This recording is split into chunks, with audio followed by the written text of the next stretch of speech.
Pihak Yosef bersikukuh bantah terlibat kasus pembunuhan Tuti dan Amaya. Seperti diketahui, kasus pembunuhan Tuti Suhartini dan Amalia Mustika Ratu di Subang sempat jadi misteri, kini akhirnya terungkap. Tuti dan Amalia ditemukan tewas di dalam bagasi mobil Alphard mereka yang diparkir di garasi rumah di Subang, pada 18 Agustus 2021 lalu. Adapun kasus ini mulai terkuak saat Danu menyerahkan diri dan membongkar rahasia di balik pembunuhan 2 tahun yang sempat menjadi misteri. Kini polisi telah menetapkan 5 tersangka di balik pembunuhan Tuti dan Amalia. Dalam pengakuan Danu, Yosef disebut dalang pelaku utama di balik pembunuhan istri dan anak kandungnya sendiri. Akibat kesaksian Danu tersebut, ia bersama Yosef resmi dijadikan tersangka dan ditahan di Polda Jabar. Tak hanya Yosef saja, Danu juga menyebut nama Mimin, Arigi, dan Abi sebagai pelaku kasus Subang.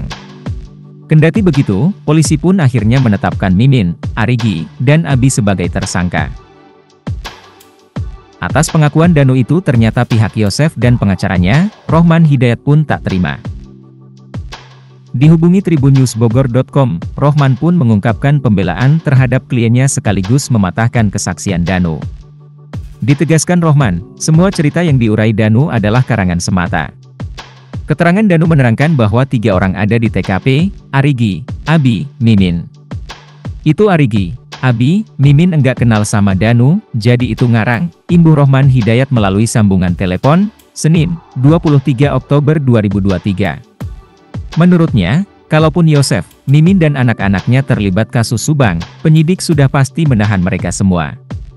Terlebih 2 tahun lalu, Mimin, Arigi, dan Abi serta Yosef sudah menjalani tes kebohongan. Makanya ketika sekarang Danu buat pengakuan Arigi Abi ada di TKP. Ibu dan anak-anaknya, Mimin, Arigi dan Abi udah dites kebohongan. Kalau ada kebohongan, pasti dikejar kok sama Bareskrim, ungkap Rohman Hidayat.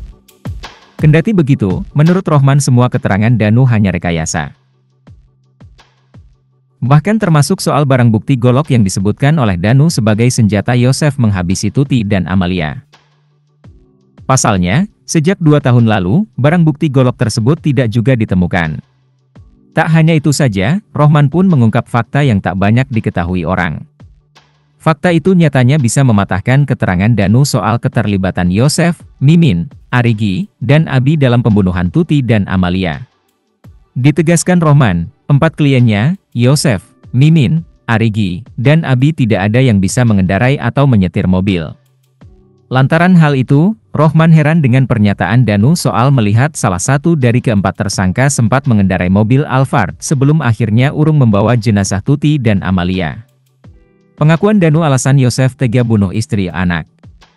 Sementara berdasarkan pengakuan Muhammad Ramdhanu ke polisi, Yosef sendiri yang mengeksekusi nyawa anak perempuannya itu. Sebelum melakukan aksi pembunuhan di Subang, menurut Danu Yosef sempat curhat kepada dirinya.